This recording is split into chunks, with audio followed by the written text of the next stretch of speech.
This podcast is dedicated to the memory of the great Pete Graff.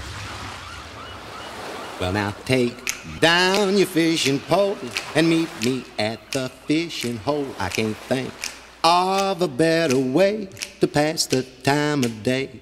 RodMob.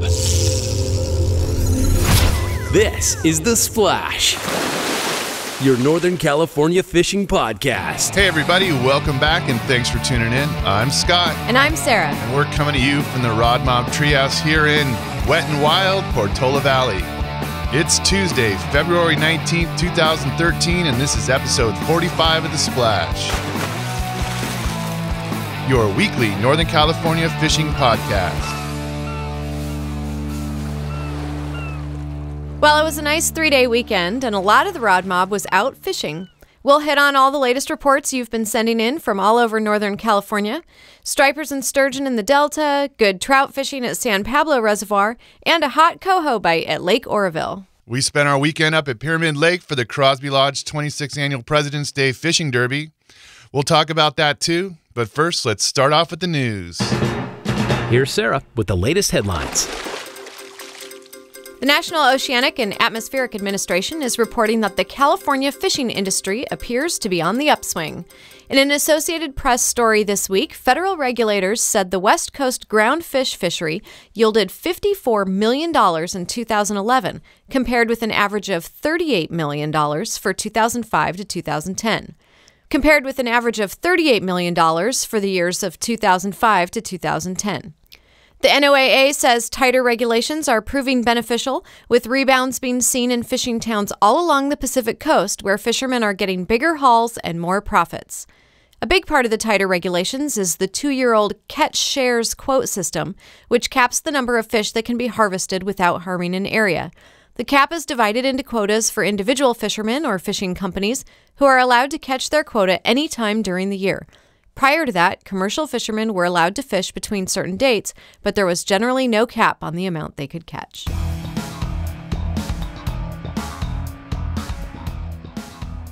The California Department of Fish and Wildlife estimated that almost 381,000 salmon would return to the Klamath Basin last year, and according to preliminary estimates, they weren't far off.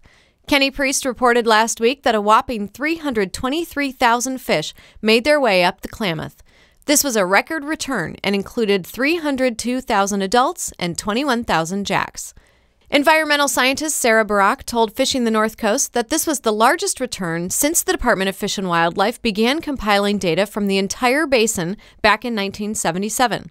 She said, "I'm sure historically there were larger runs back in the 1920s and 30s, but this is by far the largest since we started putting all the basin data into the mega table. Though nothing has been finalized for next year's quota, it looks like we'll have another good return next year."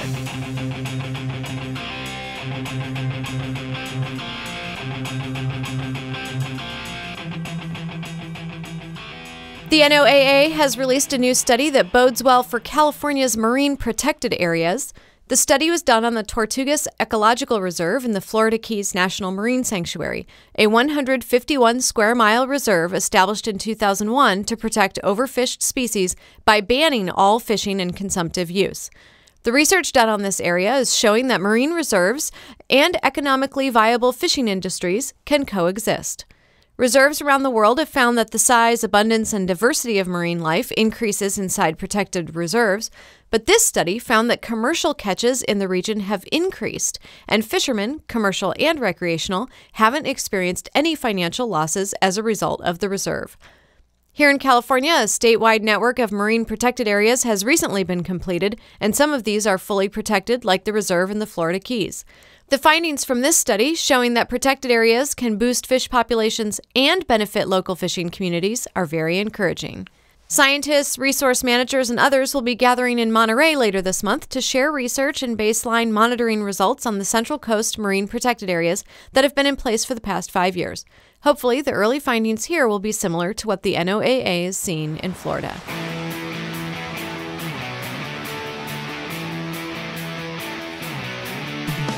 Stay on top of the latest fishing action. Subscribe to RodMob Podcasts on iTunes. It's free, and you'll always get the latest episodes.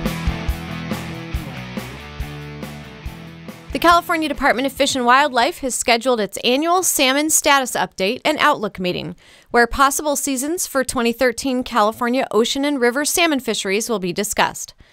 The meeting is scheduled for Thursday, February 28th from 9 a.m. to 3 p.m. at the Sonoma County Water Agency in Santa Rosa. The meeting will provide the latest information on California's salmon escapement in 2012 and the outlook for sport and commercial ocean salmon fisheries during the coming season. The public is encouraged to provide input to a panel of California salmon scientists, managers, and representatives, many of whom will be directly involved in the upcoming Pacific Fishery Management Council meetings in March and April. Salmon fishing seasons are developed through a collaborative regulatory process involving the PFMC, the California Fish and Game Commission, and the National Marine Fisheries Service. The input will help California representatives negotiate a broad range of season alternatives during the PFMC March 6th through 11th meeting in Tacoma, Washington. The 2013 Salmon Information Meeting marks the beginning of the 2-month-long public management and regulatory process used to establish this year's sport and commercial ocean salmon fishing seasons. A list of additional meetings and other opportunities for public comment is available on the Ocean Salmon webpage at dfg.ca.gov/marine/salmonpreseason.asp. The meeting agenda and handouts will also be posted online as soon as they're finalized, and we'll include links to those pages in our show notes for this episode at rodmob.com. All right, that's it for the news. Scott, how about a recap on Pyramid Lake this weekend? Yeah, so I spent the weekend checking out the 26th annual Crosby Lodge President's Day Fishing Derby, which was held over the last 2 weekends. I was there for the second part. Pyramid Lake is in Nevada. It's about 30 minutes north of Reno and is a trophy fishery for the Lahontan cutthroat trout. And it's also famous for anglers fishing from submerged ladders that they use to help them get their casts out to the lake's drop-offs. The weather was absolutely fantastic. I've never seen the lake look so glassy and beautiful. Saturday was pretty much t-shirt weather for most of the day. I'm always shocked at how big Pyramid Lake is. When you come in and you make that first turn and you see the lake, it's really impressive. And it kind of also makes you feel like you're on another planet. It has like this Mars look to it. It's really cool. I stayed at the lodge, which is pretty much the hub of the lake. They got 18 different rooms you can stay in, which range from little cabins to modular units and RVs. I stayed in this cool little travel trailer in the back. Fred and Judy Crosby run the lodge, and there's a great friendly staff of folks everywhere you turn. The lodge has pretty much everything you need. They got your fishing supplies, groceries, gifts, permits, because the lake is on the Paiute Indian Reservation, so you'll need access permits. There's a gas station and a restaurant. And of course, there's a bar. The bar at Crosby's was always packed and hopping. Folks were swapping fishing tales. They were singing karaoke, shooting pool, playing liar's dice and gambling. It is Nevada. And some dude even did the chicken dance. I've been told, I don't know how truthful this is, but I've been told that you are the chicken dance master. You're going to do the chicken dance for us.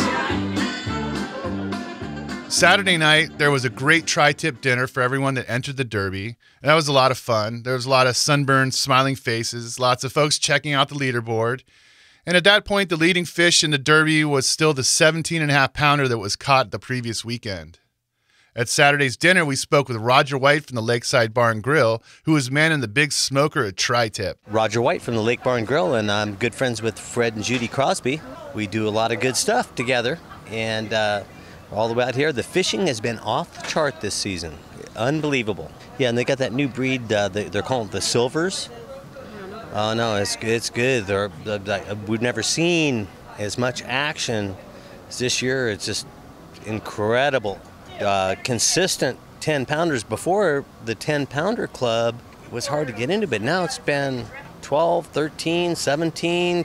I believe the biggest one this season, from what Fred's told me, is 24 pounds or something this year. And there were some anglers with stories like these. My story is this. I was a very proud fisherman last weekend, being on the board, but actually about 14th place. I came in today and found out that some other weights came in afterwards, and I was 19th place. And now I asked if they could move this table forward so I could see the bottom of the board, and found out there is no bottom. I am off the board. We caught 10 fish today, but we didn't catch anything worth measuring. Yeah, and the only other bit I would add to it is that Judy Crosby and Fred Crosby, I just have to thank them so much because this is the first time I've been in this event, and it's a lot of fun. My name is Misty. We're from Dayton, Nevada, and our fishing was pretty good. We had caught about 7. We were fishing on a boat, kind of on the west side, almost all the day, and it was a nice day compared to last weekend. It was very nice. We knew what was on the board, so we just didn't even bother to bring him in. But I've never been on the board. Someday I'm going to get there. My name's Hector. I'm from Reno, Nevada. Slow day, a little rough on the water. Only caught 1 today. Where were you fishing? Right in front of the nets, which is right below the lodge right down here. Are you on a boat or shore? On a boat. Good weather, but it was a little slow. It was really slow. It was kind of choppy out there when we got out there, and then it laid down. Yesterday was beautiful, though. Yesterday was a nice day. We did 11 fish yesterday. Biggest one was 6.5 pounds. You on board? No, the biggest, smallest right now is 8 pounds. So yeah, we didn't even bring it in to weigh it. We knew it wouldn't hold. How many times have you been out to Pyramid Lake? I've been fishing this lake for 42 years. I started fishing here when I was 8 years old. Yeah, the fishing was a little slow for part 2 of the Derby. I didn't see a lot of action, so most of the 20 fish on the leaderboard were from the prior weekend. Guys are really good about bringing their fish in quick in coolers when they weighed them in. The coolers are full of water so they could keep the fish alive and run it back to the lake for a quick release. Sunday was another beautiful day. There was a little wind, but not much. I spent the day driving around, checking out each fishing spot at the lake and taking pictures and video, which we'll post on our website as soon as we get it ready. The Derby wrapped up Sunday at 4 p.m., and everyone was packed in the lodge for the awards and raffle. There were 300 anglers who entered the Derby. They awarded the top 19 biggest fish with cast and gift certificates, and the grand prize was a 14-foot Lund boat with trailer and motor, and that went to Rob Jacobson, whose beautiful Lahontan cutthroat trout weighed in at 17.5 pounds and was 33 inches long. All right, and the winner of the 26th Annual President's Day Derby, winning a 14-foot Lund boat with motor and a trailer, or $3,000 cash, Rob Jacobson.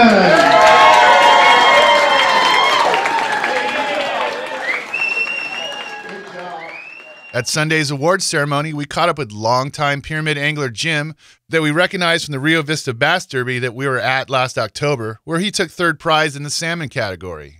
Well, my name's Jim. I'm from Virginia City, Nevada, and the lake treated us well today. 15th place today so far, and looks good. So we'll see how it goes. And were you higher up at one point and got bumped down? No, we just now weighed in just a few minutes ago. My partners are down there trying to revive the fish now so we catch and release, get a good release out of it. So, but he was 9.5 pounds, 9.5 pounds. Where have you been fishing?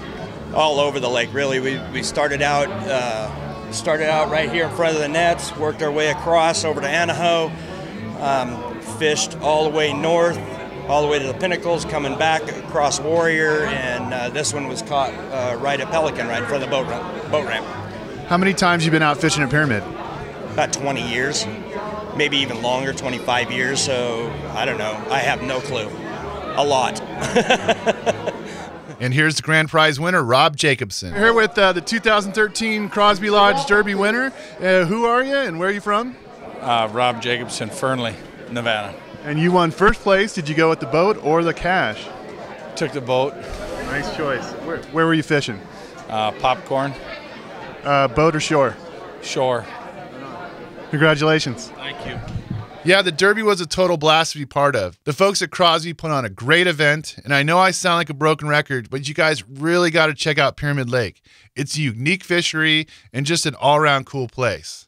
Valerie Taylor from Crosby's has posted all the Derby results and photos of all the winners on their website at crosbylodge.net, so be sure to check that out. And we also posted a bunch of pictures on our Facebook page and on Flickr. Just search RodMob. And also we'll post a link on rodmob.com. The California Fly Shop out of San Carlos was also out at Pyramid this weekend, hosting a buddy fish, and we pulled pro staffer Victor Inouye off his ladder to come in and tell us more about the event. Yeah, hi, I'm Victor Inouye. I'm with the California Fly Shop in San Carlos, California. Usually every month during the year we have what's called a tailgate talk. It's a free talk for our customers at the shop They'll come by usually in the mornings, and we'll have a talk from anything from obviously stillwater fishing like this to fishing the surf. Real popular with the California group, at least over near the coast, is surf perch and striper fishing. So again, do a talk for about an hour and a half, 2 hours, go over equipment, lines, flies, kind of the whole 9 yards, get people interested in local fishing as well as trips out to Nevada and whatnot here and there. It's a good way to introduce people. The people I have here today are pretty much beginners. This is their first time to come out to the lake and really experience fishing.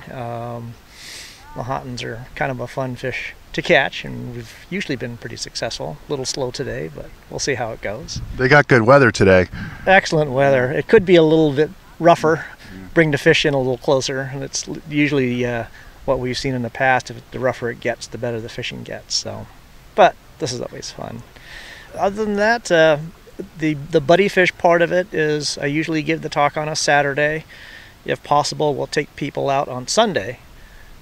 Again, it's usually a free fish. It's definitely not guided by any means. It's just to get them interested in how to fish different areas and different species of fish. If we do go to some private waters or things like that, there'll be a small cost just to cover the trespass fee. But other than that, it's just getting people to come out. They're not obligated to do anything. We get a sign up and phone numbers just in case we need to contact people if we have to cancel or anything like that. But it's just a good way to introduce people to the sport of fly fishing. Like I mentioned earlier, we got hours and hours of great video footage from the weekend that we'll produce once we get past the fly fishing show this weekend, so stay tuned for that. Well, I guess that's it. It was a great weekend, other than it was kind of torture not to fish, but I did enjoy taking photos and exploring most of the lake, and next year that grand prize is mine.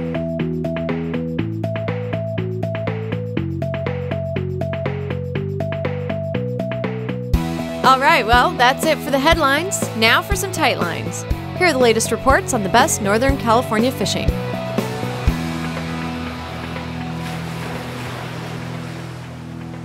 Starting with saltwater, crab and dab trips continue along the coast, with limits being the norm from Bodega Bay to Monterey whenever weather permits. Shore and jetty anglers have been targeting rockfish and perch, and everyone's looking forward to salmon season. The best striper and sturgeon action to be had right now is in the Delta. The RodMob was out in full force around the Rio Vista area this weekend.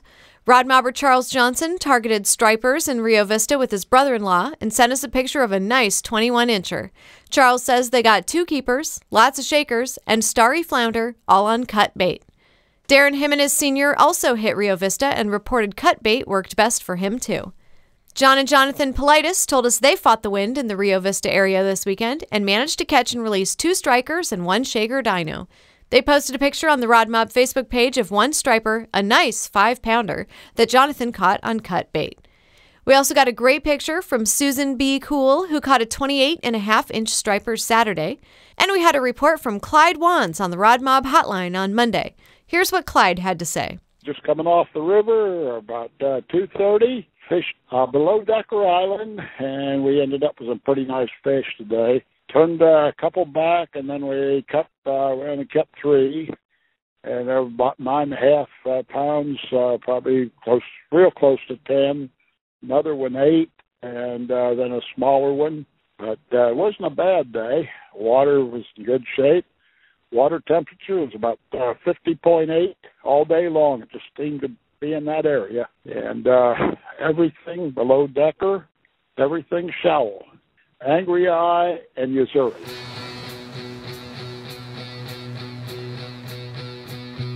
We want to hear from you. Got a fishing report, a tip, a review, a comment on the show? Drop us a message on the RodMob hotline. Then listen for it on an upcoming episode. Captain Steve Talmadge of Flash Sport Fishing was targeting sturgeon this weekend near the Benicia Bridge and up near Garnet Point. Captain Steve says the fish still will bite on both tides, and grass shrimp and eelgrass combo are still the top baits. I've been fishing in anywhere from 18 to 28 feet of water. And last but not least, RodMobber Jacob Phillips hooked an oversized sturgeon off the Martinez Pier. Now let's look at the lakes. Anglers at Lake Shasta are landing a few bass in the afternoons, working the points off the main lake at Upper Arms with swim baits and Senkos. The coho bite at Lake Oroville is excellent, reports NorCal Fishing News. The best quality fish are hanging around from 30 to 45 feet. Good reports from Folsom Lake. Landlocked king salmon and trout are active around the dam and main body. A few bass are being taken on live minnows and roboworms. The staff at Collins Lake report the fishing is good there. The biggest rainbow trout of the week was caught by Sydney Foster with some netting help from her dad. Sydney was fishing from shore using orange power bait and hooked a 10-pound, 8-ounce rainbow. Sunny days last week brought the bass up to the shallows, where some folks had luck with pink roboworms. RodMobber Leon Stepp reported in on Saturday after his day out on the lake. Leon said fishing pressure was heavy. The lake was packed with boaters and campers out for the holiday weekend.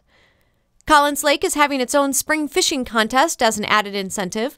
Starting in March for the month of March, April, and May, the person who catches the biggest fish of the week will get into a drawing. That's the biggest trout, the biggest bass, and the biggest catfish, so 3 names per week. At the end of each month, a name will be drawn as the winner for that month, and the winner will receive a free day on their patio party boat to be used before June. So don't forget to log in your fish with the lake staff on the way out to see if it's the biggest fish so far. You could easily be a winner. Find us on Facebook at facebook.com/RodMob. In the East Bay, San Pablo Reservoir got a plant of Mount Lassen trout last Thursday with 2,000 pounds of catchable trout and 250 pounds of trophy trout. Otter reports the water temp has been around 51 degrees and the trout bite has been excellent. Fish are being caught from the shoreline near the main recreation area, as well as at Sandy Point and Scout Canyon. Chartreuse and spring green power bait have been working, as well as the mice tails, the broken-back fire tiger, and Castmasters seem to be working for those that are trolling. RodMobber Frank Williams sent us a report today from this weekend. He pulled a nice stringer of trout ranging from 3 to 4.5 pounds.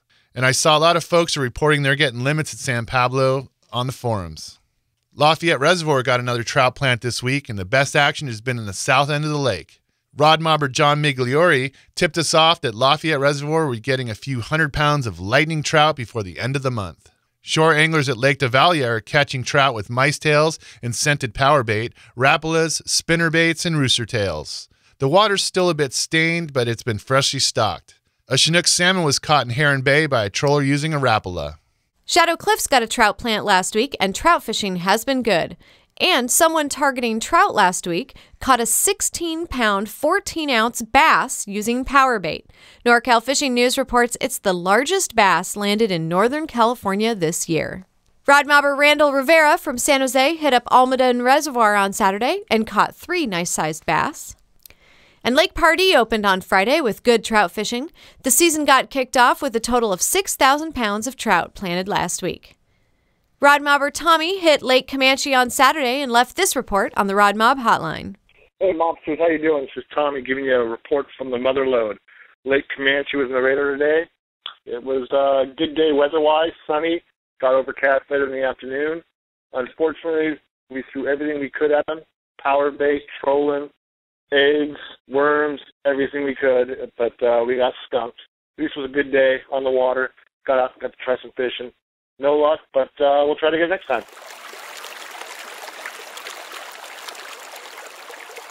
On the rivers, Kenny Priest's latest update on fishing the North Coast was before the weekend. Here's what he had to say on the North Coast rivers. A few steelhead are being landed on the Smith River, even though it's been low and clear. Guides who know the Smith are getting 4 to 5 fish per trip. Recent rain should help put some color in the river and get the new fish moving in. The main stem of the Eel River has been clearing up, but there's still a good volume of water flowing. Guides are averaging 4 to 6 fish a trip here. The South Fork is lower, and most anglers are fishing the main stem.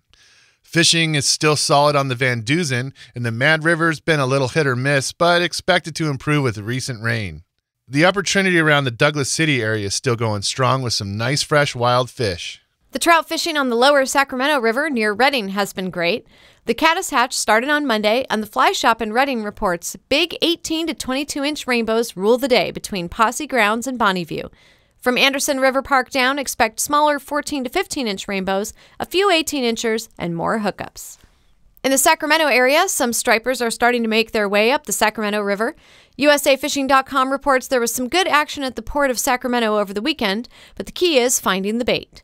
Sturgeon fishing is picking up. A couple of sturgeon were hooked near Knight's Landing this weekend on ghost shrimp and pileworms, and some keepers were caught near Grimes on a ghost shrimp eel combo. We'll be checking in with Scott Feist for reports from his sturgeon and striper trips on the Sacramento and Feather Rivers soon. And on the Feather River, we're hearing some good striper reports. USAFishing.com reports the best spots have been from Shanghai Bend to Boyd's Pump and from Star Bend to Verona. Some huge fish to 36 pounds have been taken over the past couple of weeks. Steelhead fishing on the American River is still strong for boaters. Flies, lure, and row have been getting it done. Shore anglers are also getting into some nice steelhead from Sunrise to the Nimbus Basin. Woo! Fish! Woo! All right! Catch of the Week.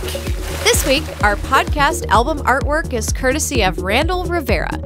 Randall posted a nice shot of a 22-inch, 4-pound, 10-ounce bass on our Facebook page, one of 3 he caught at Almaden Reservoir this weekend. Way to go, Randall, and congrats on having this week's Catch of the Week.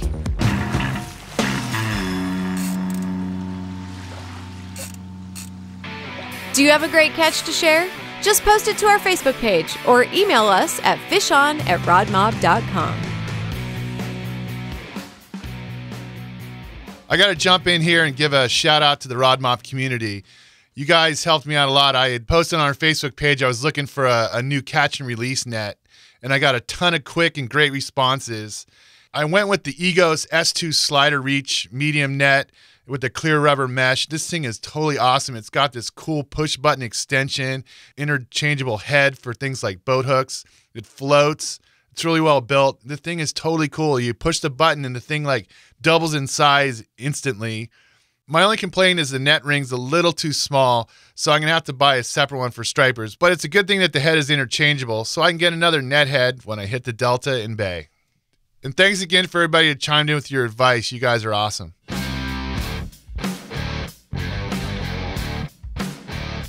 And now for our poll question.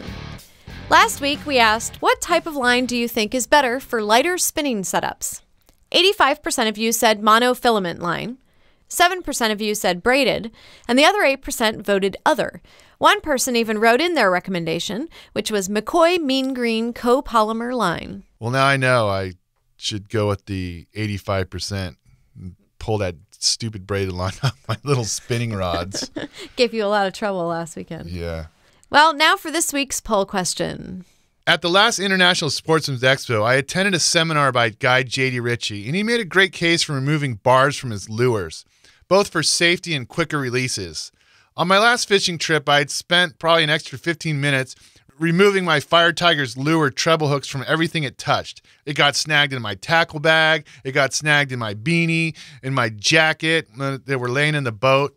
And I'm thinking it might be a good idea to remove the barbs from my lures with all these treble hooks. And it'll sure make it easy to remove from my skin if I ever hook myself. Again, what do you guys think about going barbless on lures? Is it worth it?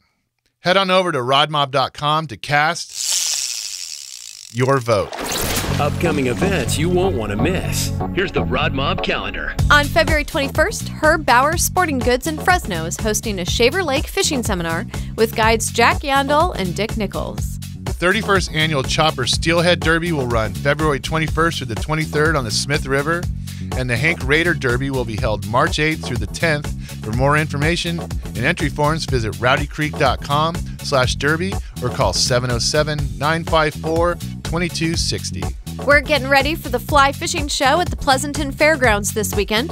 The show runs from February 22nd to 24th. We'll have a booth, so be sure to stop by and say hi. February 23rd, the California Striped Bass Association's 4th Annual Crab and Pasta Feed is at the Brentwood Veterans Memorial Building in Brentwood, California, 925-754-3938. On February 24th, the 2013 Stockton Bass Open Team Tournaments kick off in the Delta. All events take place at Ladd's Marina in Stockton. Wednesday, February 27th, the official fly fishing tour stops in California at the Fox Theater in Redwood City. For details on these and other upcoming events, check out our events page at rodmob.com. And if you've got an event you'd like us to mention, just drop us a line at fishon@rodmob.com. That's it for today. Thanks for all the fishing reports you guys have been sending in. We've been getting lots of great feedback from folks saying how helpful and informative our reports are, and it's all thanks to you. And remember, if you'd like to be part of the show, just give us a call on the RodMob hotline at 855-RodMob1. You can leave us a message anytime, day or night, with your latest fishing report or shout out. And as always, if you share a report, we'll send you a free weather-resistant decal so you can help rep the mob on your car, truck, or boat. If you're listening from your iPhone or iTunes, please subscribe to the RodMob podcast on iTunes and leave us a review. And if you've got an Android phone, you can listen to us for free anytime. Just download the Stitcher Smart Radio app and add us to your favorites. Thanks for listening. Have a great week. And until next time. You've got a fish! A fish! You've got a fish! Okay, Holly, grab the pole! Okay, I'm take it out of the thingamajiggy. Hurry up! Keep us posted. RodMob.